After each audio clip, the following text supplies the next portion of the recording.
नमस्कार दोस्तों। I hope आप सभी लोग ठीक होंगे। आज की इस क्लास में हम लोग RRB NTPC Sunday mock maths का सॉल्यूशन देखेंगे, जिसमें हम लोग एनटीपीसी के आरडब्ल्यूए द्वारा पूछे गए मॉक के 30 प्रश्नों के मैथ सॉल्यूशन देखेंगे। अगर आप लोगों को मेरा वीडियो पसंद आए तो वीडियो को लाइक करें और प्लीज़ आप लोग मेरे चैनल को सब्सक्राइब करें, जो कि आप लोग नहीं करते हैं। देखते हैं पहला प्रश्न। 21,000 की राशि पर साधारण ब्याज की दर से 3 वर्षों में अर्जित ब्याज 6400 है। वार्षिक ब्याज की दर ज्ञात करें। जो सिंपल इंटरेस्ट या एसआई होता है साधारण ब्याज, वो प्रत्येक साल का सेम होता है, प्रत्येक ईयर का सेम होता है। तो 3 साल का कितना दिया 6400, तो यहाँ से एक साल का कितना आ जाए 6400 बटे बटे 3, यानी कि 1 ईयर इंटरेस्ट कितना आ जाएगा 6403। ब्याज की दर क्या होती है, इंटरेस्ट ऑफ 1 ईयर बटे प्रिंसिपल इंटू 100। तो यहाँ से प्रिंसिपल कितना आ गया, दिया गया 21,000, प्रिंसिपल दिया है 21,000 और 1 ईयर का इंटरेस्ट कितना आ गया 6400 बटे 3। यहाँ पे लिखेंगे 6400, यहाँ पे 21,000 बटे 3 इंटू 100। 1 0 2 0 1 0 2 0, ठीक है नहीं। इसका मल्टीप्लाई करेंगे 6400 बटे 3 गुणे 210, ये जीरो कितना आ जाएगा। यहाँ से देखिए 64 बटे 640 बटे 21 है, 3 के 3 3 दूनी 63, ठीक है नहीं। तो 63 एक 63 काटो, बचेगा कितना, एक बचेगा यानी 10 बचेगा, यानी एक बचेगा 10 ना करने का 0, यानी कि 10 सही 10 बटे 63 आंसर। 10 सही 10 बटे 63, ऑप्शन बी इज करेक्ट। अगला प्रश्न। एक कुत्ते ने एक बिल्ली को 280 मीटर की दूरी पर देखा। सपोज यहाँ पे कोई डॉग है एंड यहाँ पे कैट है, इनके बीच की दूरी कितनी 280 मीटर एंड 10 किलोमीटर प्रति घंटा की चाल से दौड़ने लगी। कुत्ता 24 किलोमीटर प्रति घंटे की चाल से, यानी कि बिल्ली की स्पीड कितनी 10 किलोमीटर प्रति घंटे एंड डॉग की कितनी 24 किलोमीटर प्रति घंटे। डन। आगे। पकड़ने के लिए दौड़ा। कुत्ता बिल्ली को पकड़ने में कितना समय लगाएगा। कुत्ता 24 किलोमीटर की स्पीड से दौड़ा, बिल्ली 10 किलोमीटर की। अगर कुत्ता भी 10 की स्पीड से दौड़ता तो बिल्ली को कभी भी नहीं पकड़ पाता। पकड़ेगा कैसे, इनकी रिलेटिव स्पीड जो भी एक्स्ट्रा है उससे पकड़े, तो इनकी रिलेटिव स्पीड कितनी आ जाएगी, यानी कि 24 माइनस 10, यानी कि 14 किलोमीटर प्रति घंटे, 14 किलोमीटर प्रति घंटे, ठीक है नहीं। तो यहाँ से टाइम निकाल लेंगे। टाइम इज इक्वल टू दूरी कितनी 280 मीटर बटे स्पीड कितनी 14 किलोमीटर। तो इसको चाहे मिनट में बदल लो, इसको चलो किलोमीटर में चेंज कर लो, तो बटे 1000 यानी कि गुणे 1000, ये कितना आ गया किलोमीटर प्रति घंटे, यानी कि जो भी ऑप्शन है ए है घंटे में आ गया। सोल्व करेंगे, 0 से 0 का 14 दूनी 28, 50 दूनी 180 की वैल्यू कितनी आ गई 1/50। घंटे घंटे को मिनट में चेंज करेंगे क्योंकि सारे ऑप्शन मिनट में, तो 60 से मल्टीप्लाई, 0 0 गया, नहीं 6/5, यानी 5 के 5 बचाइए 5 दूनी 10 मिनट, यानी 1.2 मिनट। आंसर कितना आ जाएगा 1.2 मिनट। अगला प्रश्न। प्रतिस्थापन किए बिना, जस्ट अ सेकंड, प्रतिस्थापन किए बिना दो पत्ते 52 पत्तों की पैक से यदक्षिया निकाले जाते हैं। आप किस संभावना है प्रायिकता से कह सकते हैं कि दोनों पत्ते काले हैं, यानी कि दो पत्ते गड्डी से निकाले जाने, दोनों पत्तों के काले होने की प्रायिकता हमें बताना। टोटल कार्ड कितने होते हैं, card is equal to 52, where जहाँ पे 26 तो रेड होते हैं और 26 ब्लैक होते हैं, 26 ब्लैक होते हैं। हमें ब्लैक पत्ते दो निकाले हैं। अगर पहला पत्ता निकाला जाए, इसकी प्रोबेबिलिटी क्या होती है, पी ए मान लेते हैं। इसकी प्रोबेबिलिटी क्या होगी, एक काला पत्ता पहला निकाला जाएगा, तो उसके लिए एक पत्ता 26 में से कोई भी एक पत्ता निकाला जाता है। टोटल कितने 52, 26 से 26, 26 दूना बनने की 1/2, एक पत्ता निकालने की प्रायिकता 1/2। दूसरा पत्ता फिर मान लेते पी बी निकाला जाता है, दूसरा पत्ता पी बी। क्या मान लो दो पत्ते, पहला पत्ता निकालेगा ए यूनियन बी, दोनों पत्ते निकाले जाते, दोनों काले होने की प्रायिकता, पहला पत्ता निकाल लिया गया 1/2, दूसरा into P B slash A, यानी कि एक काम हो चुका, मतलब एक पत्ता निकाला जा चुका, बी हमें निकालना। तो ऊपर वाला हटा हटा देंगे, यहाँ से हटा के देख लेते। ऊपर देखिएगा पी, एक minute, P A union B, यानी कि दोनों पत्ते निकाले जाते ए एंड बी, दोनों के ब्लैक होने की प्रायिकता 1/2। पहला पत्ता ए निकाल लिया गया, दूसरा पत्ता पी बी, यानी कि एक पत्ता निकाले, बचे कितने 51 पत्ते, गुणे 51 पत्ते। और ब्लैक पत्ते कितने बचे, पहले 26 थे उसमें से एक निकाल चुके हैं, तो बचे 25। इसको सॉल्व करेंगे, 25/51 102, नहीं 25/102 आंसर। आप लोग डायरेक्ट कर सकते थे, पहला पता निकाला गया 1/2 पर उसकी 26/52, दूसरा पता निकाला गया, बचेंगे काले पत्ते 25, टोटल पत्ते कितने बचेंगे 51। सॉल्व करेंगे 25 इंटू डिवाइडेड बाई 102 आंसर। अगला प्रश्न। 8 metre into 3 metre into 25 metre, 22.5 metre की माप की दीवार बनाने के लिए 64 centimetre, 11.25 centimetre and into 6 centimetre माप बोली कितने ईंटे की जरूरत होगी अगर ये कोई एरिया है किसकी दीवार बनाने के लिए, ठीक है नहीं, जिसकी लेंथ दी है, ब्रीथ दी है, हाइट दी है यहाँ पे, ठीक है नहीं।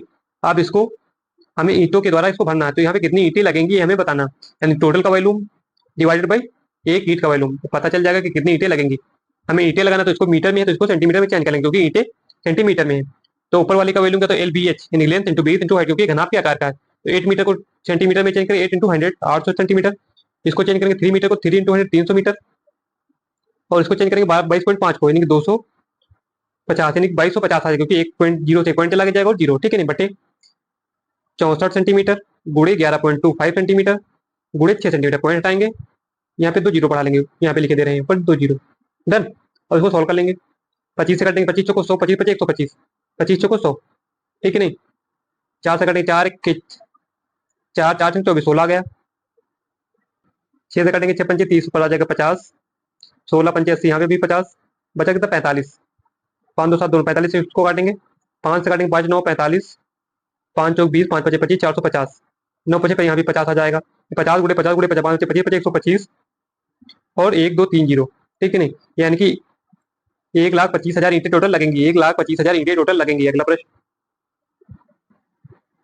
यदि एक वस्तु की कीमत 30% कम हो जाती है तथा उसकी खपत में 10% बढ़ जाती है तो वस्तु की खर्च में कितने प्रतिशत की वृद्धि या कमी होगी। किसी चीज का रेट 30% की कमी होती है, इसकी फ्रैक्शन 3/10, अगर पहले रेट 10 रुपये था तो अब उसमें 3 की कमी, यानी कि पहले अगर 10 था तो 3 की कमी यानी कि 7 हो गया, यहाँ पे बिफोर एंड आफ्टर बाद में।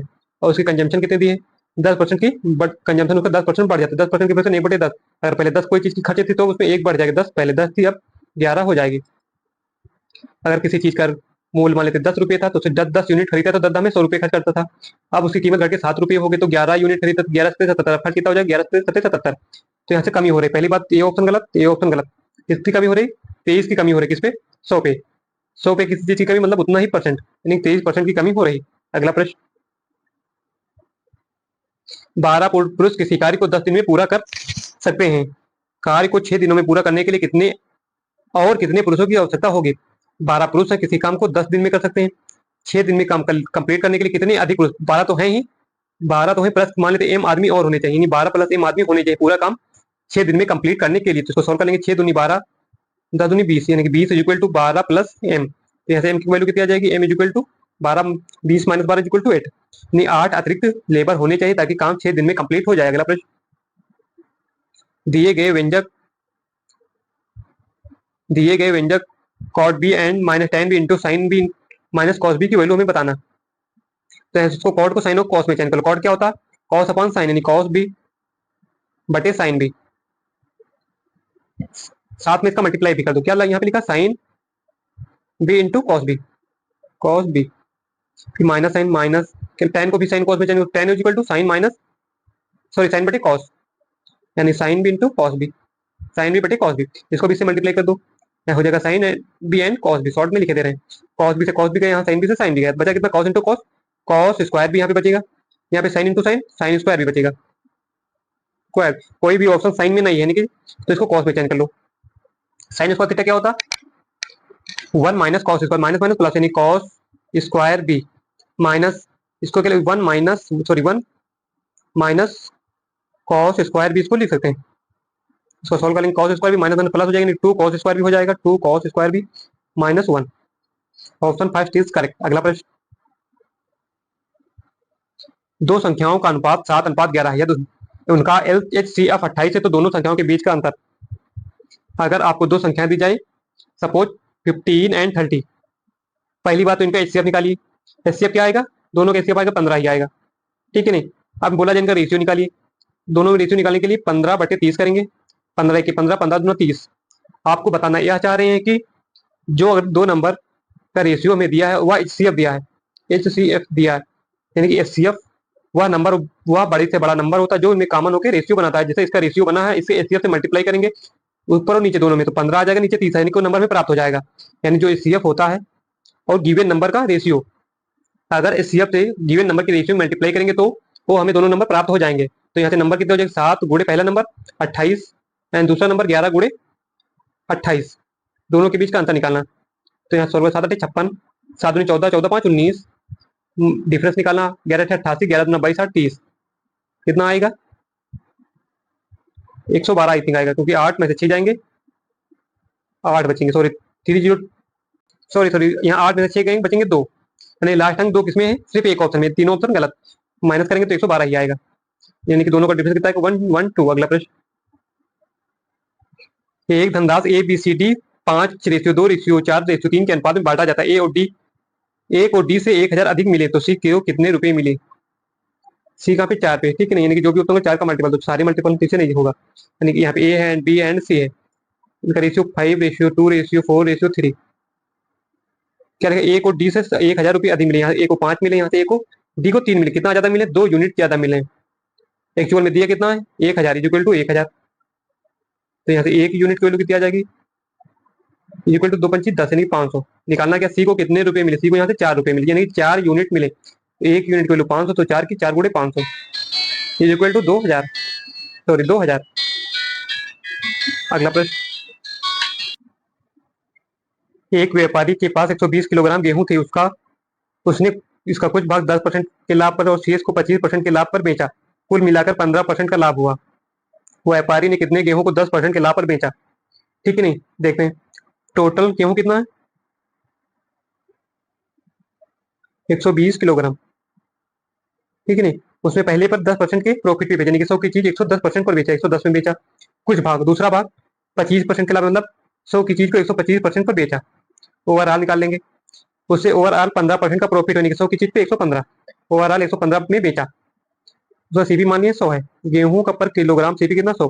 तो यहाँ से पहले 10%, कुछ भाग 10% के प्रॉफिट यानी कि 110% पर बेचा, दूसरा कुछ पर 25% का प्रॉफिट यानी कि 125% पर बेचा, ओवरऑल 15% का प्रॉफिट यानी 115%, ठीक है नहीं।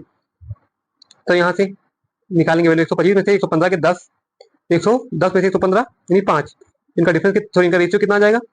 10 5 के 5 5 दूनी 10, यानी कि अगर 110 किलोग्राम वाले गेहूं 2 यूनिट थे तो 125 रुपये में जो बेचे गए उनको 1 यूनिट थे, टोटल 1 2 3 यूनिट, 3 यूनिट टोटल गेहूं कितना? 3 यूनिट। एक्चुअल में कितना दिया? 120 किलोग्राम, 120 किलोग्राम, तो यहाँ से 1 यूनिट की वैल्यू, 1 यूनिट की वैल्यू 3 चौक 12 40 किलोग्राम। निकालना क्या है? 10% के प्रॉफिट में, 10% के प्रॉफिट में कितनी किलोग्राम गेहूं बेचे, यानी 2 यूनिट, 1 यूनिट की वैल्यू 40, 2 यूनिट की वैल्यू 40 गुना 80, ठीक है नहीं। अगर पूछना 25% के प्रॉफिट पे कितना, तो 1 यूनिट मतलब 40 किलोग्राम, ठीक है नहीं। ऐसे भी कर सकते हैं, जैसे एक पर कुछ भाग पे 10% प्रॉफिट, दूसरे पर 25%, ओवरऑल 15%, तो यहाँ से 25 15 10, यहाँ पे 10 15 5 5 के 5 5 दूनी 10, यहाँ गेहूं का रेशियो कितना था? 2 रेशियो 1, यानी कि 3 यहाँ से भी वैसे हो जाता, तो 80 किलोग्राम यहाँ से भी आंसर आता है। अगला प्रश्न, 4000 की चक्रवृद्धि ब्याज के 3 वर्षों के बाद 630.50 हो जाता है, तो वार्षिक रूप से चक्रवृद्धि ब्याज की दर ज्ञात करें, ठीक है नहीं। देखते हैं, 4000 की राशि, अमाउंट की प्रिंसिपल कितना? 4000, तो ब्याज कितना? 630.50 पैसे, यानी 4000, तो अमाउंट कितना हो जाएगा? 4000 प्लस 630.50 पैसे, तो यहाँ से 50,0364, तो अमाउंट कितना हो जाएगा? 4630.50 पैसे, ठीक है नहीं। अब इसको सॉल्व कर लेंगे, यहाँ से पॉइंट हटाएंगे, यहाँ पे 2 जीरो बढ़ा लेंगे, एक जीरो से एक जीरो गया, और 5 से काट लेंगे, 5 8 40 3 जीरो, इनका रेशियो निकालेंगे, 5 9 45, 5 2 10, 5 31, 5 1 5, कुछ कटेगा? आता है नहीं कटेगा। कितने वर्षों का है? 3 वर्षों का, इसके क्यूब रूट कर दो और इसका क्यूब रूट, ये आपको दिख रहा होगा कि ये 20 का क्यूब रूट है, 2 दूनी 4 दूनी 8, यानी कि 20 का क्यूब रूट है, ये है 21 का क्यूब रूट है, यानी कोई रात 20 से 21 हो जा रही है, कोई रात 20 से 21 है, तो इंटरेस्ट कितना यहाँ पे? इंटरेस्ट है 1 का इंटरेस्ट किस पे? रेट में निकालिए तो 20 पे, तो 100 पे कितना? 20 × 100 यानी 5% का इंटरेस्ट है, ब्याज रेट कितनी? 5%। अगला प्रश्न, choose the correct answer from the option given below, arrange the given fraction in ascending order. तो पहले इसको सॉल्व कर लो, ये फ्रैक्शन तो इसको सॉल्व कर लो, इसको यहाँ पे पॉइंट लगाएंगे 0.32, यानी 3 × 15 यानी 1.0.5 आएगा, यानी 0.5 आएगा, यहाँ पे पॉइंट लगाएंगे 8 × 8 यानी 0.6 आएगा, यहाँ पे पॉइंट लगाएंगे 12 × 60 आएगा, यहाँ भी 5 आएगा, यहाँ पे 4 पॉइंट लगाएंगे 4 से 28 आएगा, यानी सबसे बड़ा तो सी, यानी जो भी ऑप्शन में लास्ट में सी, किसमें लास्ट में सी सबसे बड़ा? Option first is correct. Ascending order होता है जिसमें सबसे पहला छोटा, सबसे पहला, फिर उससे बड़ा, उससे बड़ा, सबसे बड़ा, सबसे बड़ा यहाँ पे सेवन, यानी जो भी ऑप्शन होगा लास्ट में सबसे ए वाला ऑप्शन होगा, यानी सी वाला पॉइंट होगा, किसमें? ऑप्शन ए में ही है, तो ऑप्शन पहला इज करेक्ट। अगला प्रश्न, एक मीनार जिसकी ऊंचाई 120 मीटर है बिंदु बी से मीनार की चोटी का उन्नयन कोण 75 डिग्री है। बिंदु बी से जमीन की सतह पर मीनार के आधार से बिंदु बी की दूरी ज्ञात करें। ये कोई मीनार है, ठीक नहीं, ये कोई मीनार है, इसकी ऊंचाई कितनी 120 मीटर। यहाँ से कोई पॉइंट बी है जिसका उन्नयन कोण कितना 75 75 डिग्री। तो हमें निकालना कितना पॉइंट बी से मीनार के सतह की, ये हमें दूरी निकाली है, मान लेते एक्स। तो यहाँ पे टेन लगाएंगे, tan 75 degree, tan 75 degree equal to tan जो लंब यानी कि परपेंडिकुलर 120 बटे बेस, बेस कितना एक्स, टेन 75 की वैल्यू 2 + √3, आप लोग याद कर लेना 2 + √3 is equal to 120 plus X. ठीक है ना, इसको सॉल्व कर लो। तो यहाँ से सॉल्व कर लेंगे, एक सीधा यहाँ से देख लो, एक मिनट इसको हटा देते। तो यहाँ से कितना आ जाएगा, एक्स इज इक्वल टू 120 बटे 2 + √3। तो इसके कॉन्जुगेट से ऊपर नीचे मल्टीप्लाई कर दो, यानी 2 - √3 से नीचे मल्टीप्लाई, 2 - √3 से ऊपर मल्टीप्लाई। तो ऊपर कितना आ जाएगा 120 इंटू 2 -√3। नीचे कितना ए प्लस बी ए माइनस बी, यानी कि दो दूनी ए स्क्वायर, दो दूनी 4 माइनस बी स्क्वायर 3 के 3। नीचे कितना आएगा, यानी कि 120 इंटू 2 -√3 आंसर 120 2 इंटू √3 माइनस। अगला प्रश्न, 64 छात्रों का औसत भार 48 किलोग्राम है, 32 छात्रों की अन्य कक्षा का औसत भार 24 किलोग्राम है।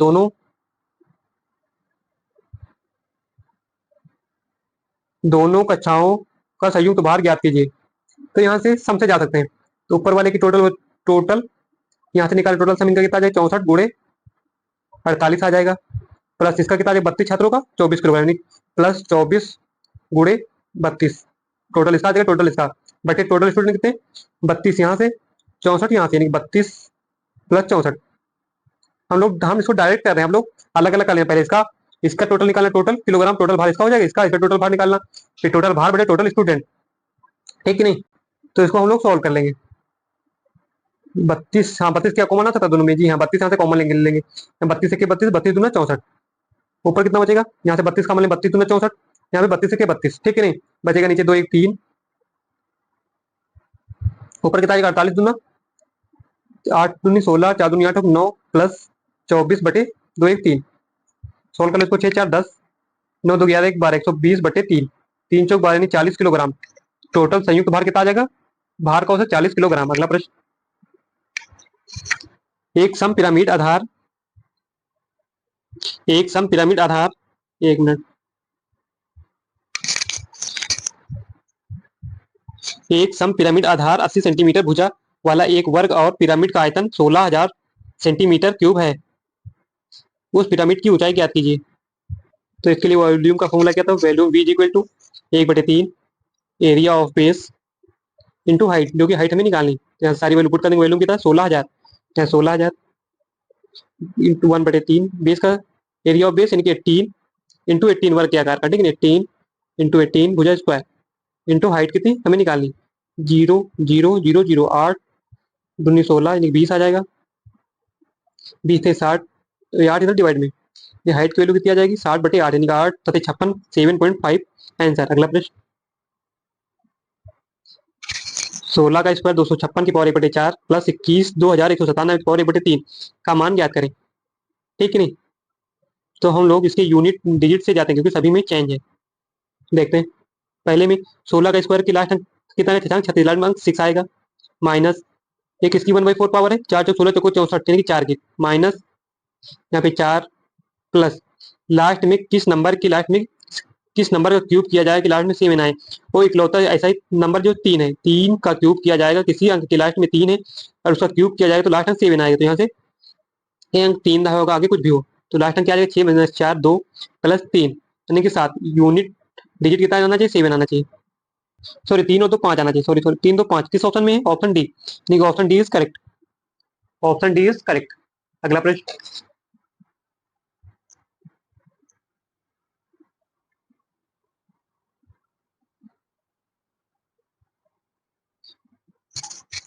एक वस्तु के अंकित मूल्य क्रय मूल्य का 7/5 है, यदि अंकित मूल्य को 20% की छूट दी जाए तो उसका लाभ प्रतिशत कितना होगा।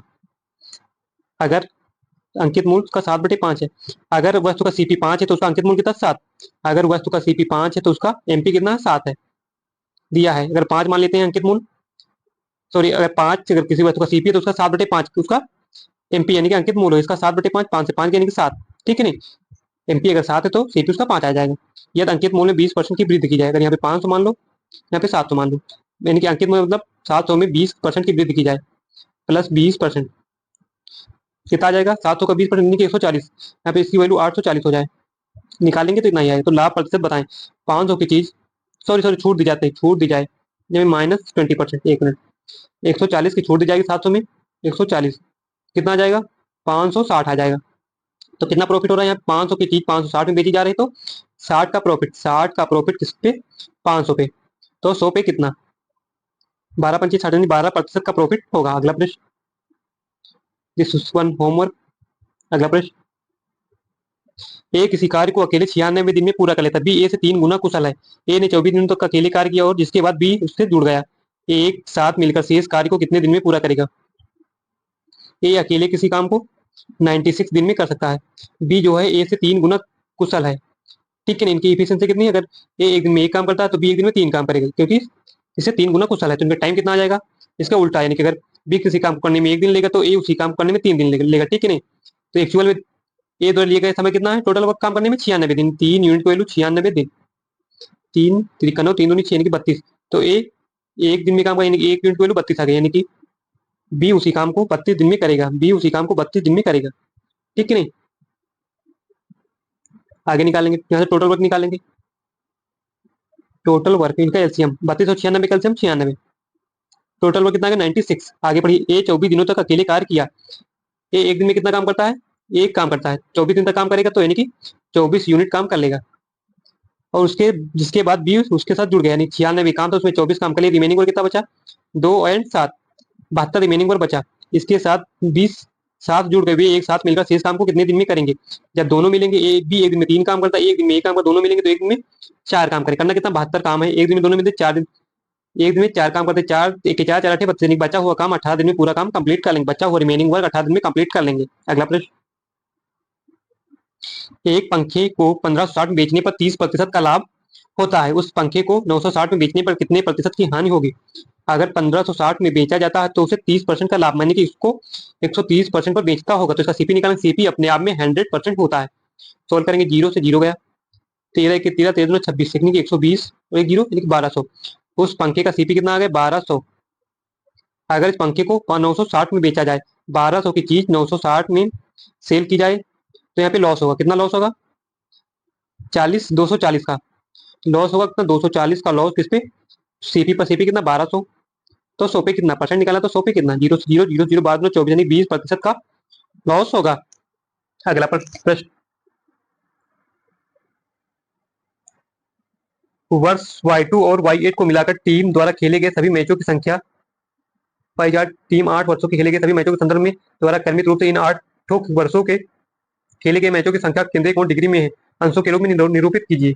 इसका टोटल वैल्यू, जब सभी वैल्यू डिग्री में है तो इसकी टोटल टोटल वैल्यू कितनी आ जाएगी? 360 डिग्री, 360 डिग्री, ठीक है नहीं। आगे क्वेश्चन देखिए, वर्ष Y2 और Y8 को मिलाकर, यहाँ Y2 कितना है? 36 डिग्री, Y8 कितना है? 12, इनको मिलाकर कितना है? 36 12 48, 48 डिग्री, टोटल 360 डिग्री। मैचों की संख्या, टीमों में मैचों की संख्या, सभी 8 वर्षों की टीमों द्वारा खेले गए मैचों की संख्या कितना प्रतिशत है? सभी 8 मैचों की संख्या का टोटल कितनी संख्या? 360, उसमें 48 इसका कितना परसेंट है? 48 कितना परसेंट है किसका? 360 डिग्री का। परसेंट निकाल दो इंटू 100, 0 से 0 के बाद 36 12 48 यानी 40/3। सोल्व करेंगे, 13 से 39, तो ऑप्शन डी इज करेक्ट। अगला प्रश्न, यदि 7 अंकों की संख्या कितनी है 72 से विभाजित की जाती है तो 2x - y की वैल्यू हमें बतानी। 72 से कोई नंबर डिवाइड किया जा रहा है, मतलब वो नंबर 8 से भी डिवाइड होगा एंड 9 से भी डिवाइड होगा। 8 से डिवाइड होने का लास्ट के 3 अंक 8 से डिवाइड होने चाहिए, 9 से डिवाइड होने का नंबर ऑफ सम 9 से डिवाइड होना चाहिए। संख्या लिख लेंगे, संख्या कितनी? 64 x 2 9 y 6। पहले वाइट सॉरी पहले 8 की डिविजिबिलिटी चेक करते हैं। 8 से डिवाइड होने का लास्ट के 3 अंक 9 y 6, 8 से डिवाइड करेंगे, 8 बन जा 8 बचा कितना? 1। जब लास्ट में 6 आ रहे थे, दो कंडीशन है 8 के टेबल में, लास्ट में 6 दो बार आता, एक तो 16 पर आएगा, 8 दूनी 16, 8 7 56 पे आएगा। तो यहाँ पे 56 भी लास्ट में बन सकता है एंड 16 भी बन सकता है। अगर यहाँ पे 16 हमको बनाना है तो इसकी वैल्यू कितनी होनी चाहिए? यहाँ पे 7 होना चाहिए, ताकि यहाँ पे 8 2 16 1 बजेगा, फिर से कट जाएगा पूरी तरह, ठीक है नहीं। यहाँ पे एक तो y की वैल्यू 7 भी पॉसिबल है, 7 भी पॉसिबल है, दूसरी कंडीशन 16 भी और 56 भी। अगर 56 बनाएंगे तो यहाँ पे 13 बचना होना चाहिए, 13 होगा तो 8 के 8, 5 बचेगा, फिर 56 हो जाएगा, 8 56 पूरी तरह कट जाएगा। लेकिन y की वैल्यू 7 भी पॉसिबल है, 3 भी पॉसिबल है, y की दो वैल्यू पॉसिबल है। अगर आपको ऐसे ही बताना चाहते तो बता के निकल सकते, बट कॉन्सेप्ट समझना जरूरी है। तो यहाँ से y की दो वैल्यू पॉसिबल है, 7 एंड 3। ठीक है नहीं, तो देखते हैं, एक मिनट। तो y की दो वैल्यू पॉसिबल है, एक तो 7 एंड दूसरी 3। अगर हम पहली कंडीशन में 7 लेके चले तो नंबर ऑफ सम 9 से डिवाइड होना चाहिए। तो x की वैल्यू 7 लेके चलेंगे तो कितनी आएगी, 9 6 2 8, 8 6 14, 14 6 20, यानी कि 2 1 3। तो x की वैल्यू क्या रखे कि नंबर ऑफ सम 9 से डिवाइड, यानी कि x की वैल्यू यहाँ से 6 आनी चाहिए। जब y की वैल्यू 7 लेंगे तो x की वैल्यू 6 आएगी। ठीक है नहीं, पहली कॉन्सेप्ट, यानी कि पहला पहले द्वारा इतनी वैल्यू प्राप्त। अगर 3 लेंगे, 3 लेंगे, 3 और 6 9, 9 से 9 गया, 2 4 6 6 12, यानी कि 2 1 3। ठीक है नहीं, एक मिनट दोबारा देख लीजिए, शायद कुछ मिस्टेक हो। नंबर क्या आ गया, 6 4 x 2 9 y 6। वाई की वैल्यू कौन कौन सी है, एक तो 7 पॉसिबल है, दूसरी 3 पॉसिबल।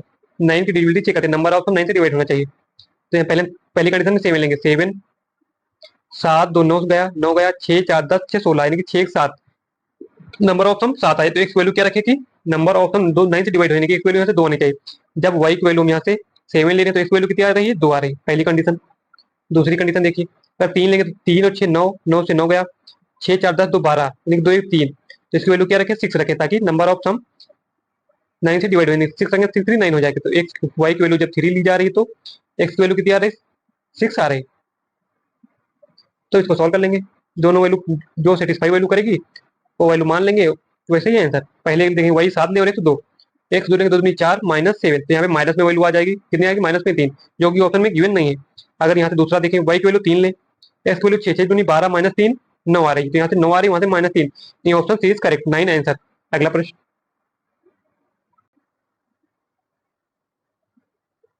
अभी नाव से 4 घंटे में 28 किलोमीटर की दूरी अप स्ट्रीम दूरी तय करता है, यानी कि धारा की दिशा में 4 घंटे में 28 किलोमीटर की दूरी तय करता है। 2 घंटे में 50 किलोमीटर की दूरी अनुप्रवेश के विपरीत दिशा में तय करता है।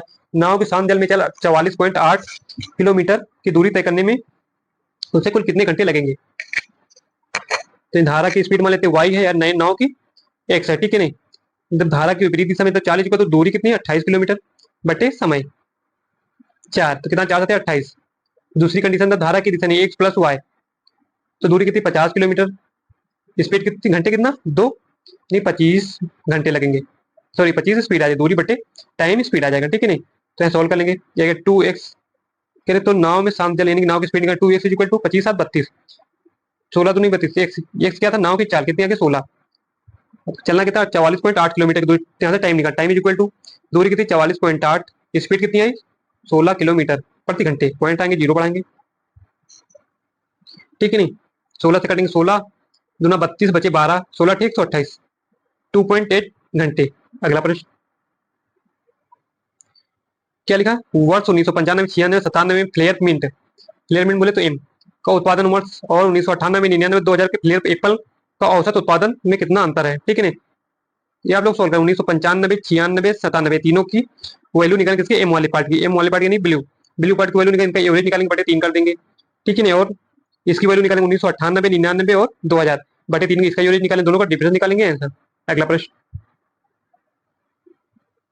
एक तार जो 14 सेंटीमीटर त्रिज्या वाले एक वृत्त के रूप में है को मोड़कर एक वर्ग बनाया जाता है, तो वर्ग की भुजा की लंबाई ज्ञात करें। ठीक है नहीं, ये कोई वृत्त के आकार का तार है, इससे इससे एक वर्ग के आकार का, इसे मोड़कर एक वर्ग बनाया जाता है, तो वर्ग इससे बनाया जाता है, एक मिनट, इससे एक कोई वर्ग बनाया जाता है। ठीक है नहीं, वर्ग कोई बनाया जा रहा है, तो आप अगर ध्यान से देखें तो यहाँ पे तार की लंबाई क्या होगी, ये इतना बड़ा तार, यानी कि इसका परिमाप, तार की लंबाई क्या होगी, इसका परिमाप, जितना भी परिमाप है इसका परिमाप, और इस वर्ग का परिमाप, यानी कि ये लंबाई तार की और ये लंबाई तार की आपस में बराबर होगी, इसका परिमाप इक्वल टू इसका परिमाप। देख लेंगे ऊपर, वृत्त का परिमाप 2 पाई आर, पाई की वैल्यू 22/7 रख दो, 22/7, आर की वैल्यू 14 सेंटीमीटर, इज इक्वल टू इसका परिमाप 4 इंटू भुजा, 4 इंटू भुजा, जो कि हमें भुजा निकालना, वर्ग की भुजा निकालनी। सोल्व करेंगे 2 7 दूनी 14, 2 दूनी 4, 4, यानी कि एक वैल्यू कितना है 22, जो कि हमें निकालना था। अगला प्रश्न,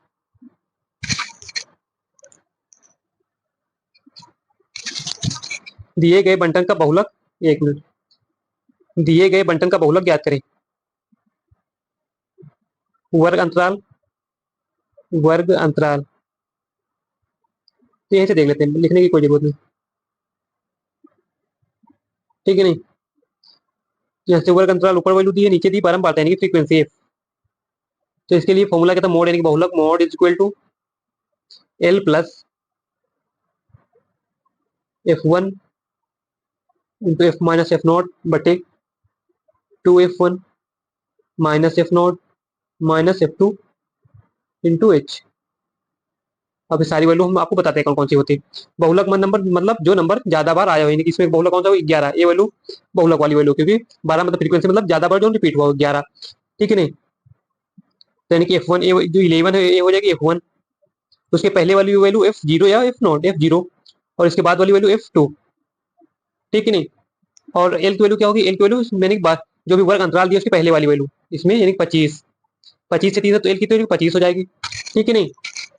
और एच क्या हो जाएगा, इनकी वर्ग अंतराल के बीच का डिफरेंस कितना, 25 5 यानी कि 30, एच की वैल्यू 5। सारी वैल्यू हमें प्राप्त हो गई, यहाँ से वैल्यू पुट कर देंगे सारी। इज इक्वल टू एल की वैल्यू 25, जो कि यहाँ पे निकालें, एच की वैल्यू 5, बाकी यहाँ पे लिख दिए 25 plus F1 minus F not, F1 कितना 11 माइनस 9, 2 आ जाएगा बटे 2 F1, F1 कितना 11 दूना 22 माइनस एफ नॉट कितना 9 माइनस F0 कितना, सॉरी F2 कितना 10, सोल्व करेंगे 25 5 इंटू एच, एच कितना दिया 5, ठीक है नहीं, प्लस 2/10 में 9 19, माइनस का बचेगा, सॉरी प्लस का 3 गुड़े 5, 5 दूनी 10/3, तो इसको सॉल्व करेंगे 25 प्लस 5 15/3 यानी कि 3, सॉरी 5 दूनी 10/3, 3 3 करो 3.33 यानी 25.28.33, ऑप्शन डी इज करेक्ट। अगला प्रश्न, ठीक है नहीं, यहाँ से देखिए यदि y माइनस 1/y=9 है तो y³ - 1/y³ की वैल्यू में निकालें, ठीक है। अगर अगर x plus 1/x, sorry x minus 1/x की वैल्यू अंडर रूट बी हो, तो इसको अंडर रूट के फॉर्म में लिख सकते हैं, यानी कि y माइनस 1/y को इक्वल टू रूट ऑफ 81 लिख सकते हैं, क्योंकि अगर मूल हटाएंगे तो यहाँ पे 9 आ जाएगा, ठीक। देन x³ - 1/x³ की वैल्यू क्या होगी, equal to b+3 into root B, तो यहाँ से वैल्यू पुट कर देंगे। यदि y माइनस 1/y की वैल्यू √81 है, देन y³ - 1/y³ की वैल्यू क्या हो जाएगी, is equal to B, B की वैल्यू कितनी थी 81, 81 प्लस 3 और रूट बी की वैल्यू √81, इसको सोल्व करेंगे 81 और 4 3 84, किसका वर्गमूल है 9 का, सोल्व करेंगे 9 चौक 36, 9 72 3 75 यानी 756 आंसर, 756। ये फॉर्मूला आप लोग यदि x minus 1/x equal to root B, तो इसको रूट बी के फॉर्म में बनाएंगे तो √81 से ले लेंगे, तो रूट हटाएंगे तो 9 ही आ जाएगा। Then x³ 1/x³ equal x³ - 1/x³ क्या होगा b plus √3 into root B, solve करेंगे इतना आंसर। अगला प्रश्न, ए ने 25 लाख, एक मिनट,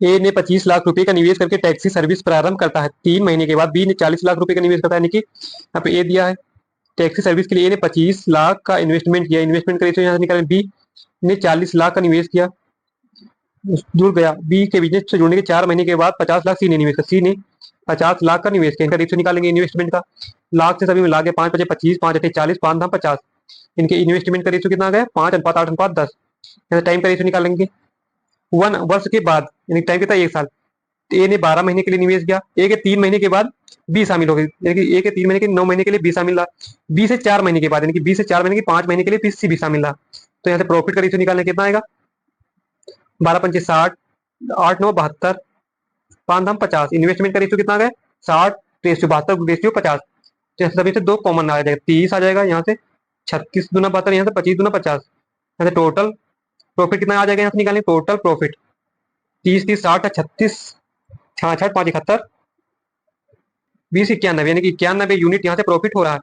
एक्चुअल में दिया कितना 2,73,000, यानी कि 91 की यूनिट कितनी 2,73,000, यहाँ से 1 यूनिट की निकाल लेंगे 9 91, तो 3 बार जाएगा, 3 3 3 9 27, जी हाँ, तो 1 यूनिट की वैल्यू आ जाएगा 3,000, निकालना क्या, सी का भाग बताएं, सी कितना, यहाँ से 25 यूनिट, यानी कि एक यूनिट की वैल्यू 3,000, तो 25 से 75,000।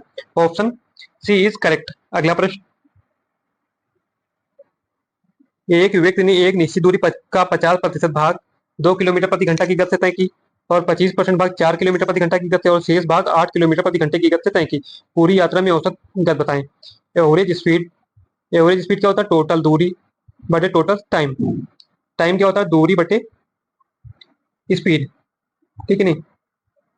अगर यहाँ से टोटल दूरी हम लोग इसका ले, टोटल डिस्टेंस मान लेते 100 है, यहाँ पे 50%, यानी इसका 50%, 50, 2 किलोमीटर प्रति घंटा, 2 किलोमीटर प्रति घंटा की स्पीड से, और उसका 25%, 100 का 25 यानी कि 25, 4 किलोमीटर प्रति घंटा की स्पीड से, और बचा शेष भाग, यानी 50, 25, 75 होगा, बचा कितना, 25 किलोमीटर, 8 किलोमीटर प्रति घंटे, यानी कि स्पीड 8 किलोमीटर प्रति घंटे की स्पीड से। तो इसकी एवरेज स्पीड निकालेंगे। एवरेज स्पीड क्या होगी, average speed is equal to total दूरी कितनी है, 100 बटे टोटल टाइम। टाइम क्या होता है, दूरी बटे स्पीड। दूरी पहली कंडीशन में 50, पहला टाइम कितना है, 50/2, प्लस दूसरे के लिए टाइम 25/4, टोटल दूरी 25/4, तीसरे के लिए 25/8, 25/8, ठीक है नहीं। यहाँ तीनों के नीचे एलसीएम लेंगे, कितना आ जाएगा, 8 है, काटने की कोई जरूरत नहीं, तो टफ बन जाएगा।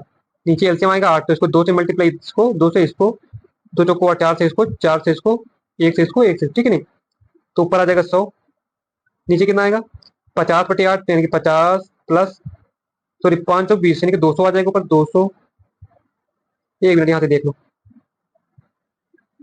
ऊपर आएगा 100, नीचे कितना आएगा, 520, 200 प्लस 25×2 = 50 प्लस 25/8, 8 ऊपर चला जाएगा इंटू 8, तो ऊपर आ जाएगा 100 800 बट्टे नीचे कितना आएगा, 250, 275, 25 से काटो, 25 से के 25, बचा कितना, एक 25 से के 25, 11, इधर कितना आएगा, 25 चौको 100, 4 32, यानी कि 32/11 आंसर।